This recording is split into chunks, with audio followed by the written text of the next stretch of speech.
అధ్యక్ష ఓవరాల్ రాష్ట్రంలో 88 ప్రభుత్వ పాలిటెక్నిక్లు ఉన్నాయి, 174 ప్రైవేట్ పాలిటెక్నిక్లు ఉన్నాయి అధ్యక్ష. అడ్మిషన్స్ కానీ ఒక్కసారి చూస్తే ప్రభుత్వ పాలిటెక్నిక్లో 61% అధ్యక్ష, ప్రైవేట్లో 40% అధ్యక్ష. ఇంకో పక్కన అధ్యక్ష మీరు చూస్తే పాలిటెక్నిక్స్కి వచ్చే గల తెలుగుదేశం పార్టీ అధికారంలో ఉన్న రోజులు మినిమం 80% ఉండేది అడ్మిషన్స్. 2015-16 94%కి వెళ్ళింది అధ్యక్ష. కానీ అంటే వైకాపా పార్టీ అధికారంలోకి వచ్చిన తర్వాత 81% అడ్మిషన్స్ మేము ఇన్స్టిట్యూషన్స్ అందజేస్తే అది క్రమీపంగా తగ్గుతూ వచ్చి ఒక సంవత్సరం అయితే కేవలం 59% అడ్మిషన్స్ జరిగిన విషయం అధ్యక్ష. అంటే ఈ ప్రభుత్వం పాలిటెక్నిక్ని ఎలా నిర్వీర్యం చేసిన దానికి ఇదొక ఉదాహరణ అధ్యక్ష. ఈ సంవత్సరం నా ఆలోచన, I'm subject to correction from members, నా ఆలోచన ఏంటంటే ఈ సంవత్సరం ముందల కేజీ టు పీజీ విద్యను మొత్తం ప్రక్షాళన చేద్దాం. నేను పక్క రాష్ట్రాల్లో కూడా ఎలాంటి కార్యక్రమాలు జరుగుతున్నాయి అనేది నేను చదువుతున్నాను. ఉత్తరప్రదేశ్లో నిపుణ్ కార్యక్రమం చేస్తున్నారు, ఢిల్లీలో కూడా అనేక కార్యక్రమాలు చేస్తున్నారు. నేను కూడా అది మొత్తం రివ్యూ చేస్తున్నాను. నేను కూడా ఫీల్డ్ విజిట్స్కి వెళ్ళాల్సిన అవసరం ఉంది. ఒక పక్కన విద్యార్థుల కోసం మనం డబ్బులు ఖర్చు పెడుతున్నాం, మిడ్ డే మీల్స్ కార్యక్రమాలు ఇస్తున్నాం, ఇన్ఫ్రాస్ట్రక్చర్ ఇంప్రూవ్ చేస్తున్నాం. కానీ లెర్నింగ్ అవుట్కమ్స్ ఏంటి?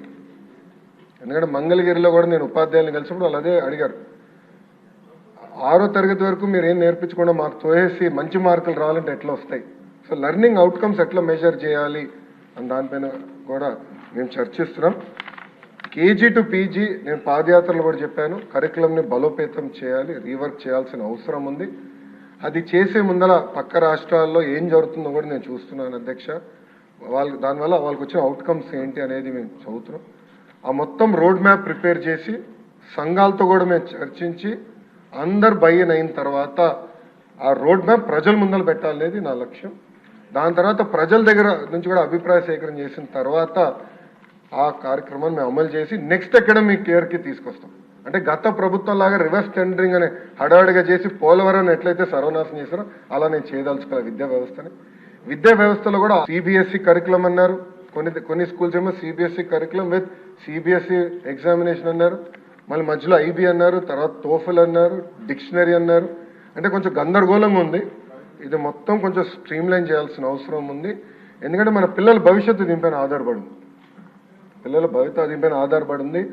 సో సిస్టమేటిక్గా చేయాల్సిన అవసరం, తొందరపాటు నిర్ణయాలు కాకుండా సిస్టమేటిక్గా చేయాలనేది నా ఆలోచన అధ్యక్ష. 2019 నుంచి 24 అని మీరు చూస్తే 2019లో అంటే ఆనాడు తెలుగుదేశం ప్రభుత్వం హయాంలో 38,98,000 మంది విద్యార్థులు ఉన్నారు.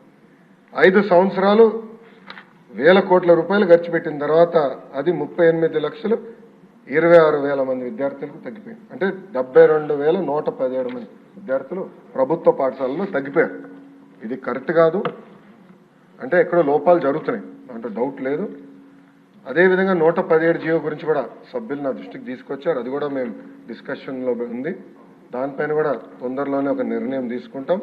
కానీ ఎన్డీఏ ప్రభుత్వ ఆలోచన వెరీ క్లియర్, ఉపాధ్యాయులు నియమిస్తాం, ఆగిపోయిన పనులు పూర్తి చేస్తాం, జరిగిన పనులపైన తప్పనిసరిగా ఎంక్వైరీ చేస్తాం.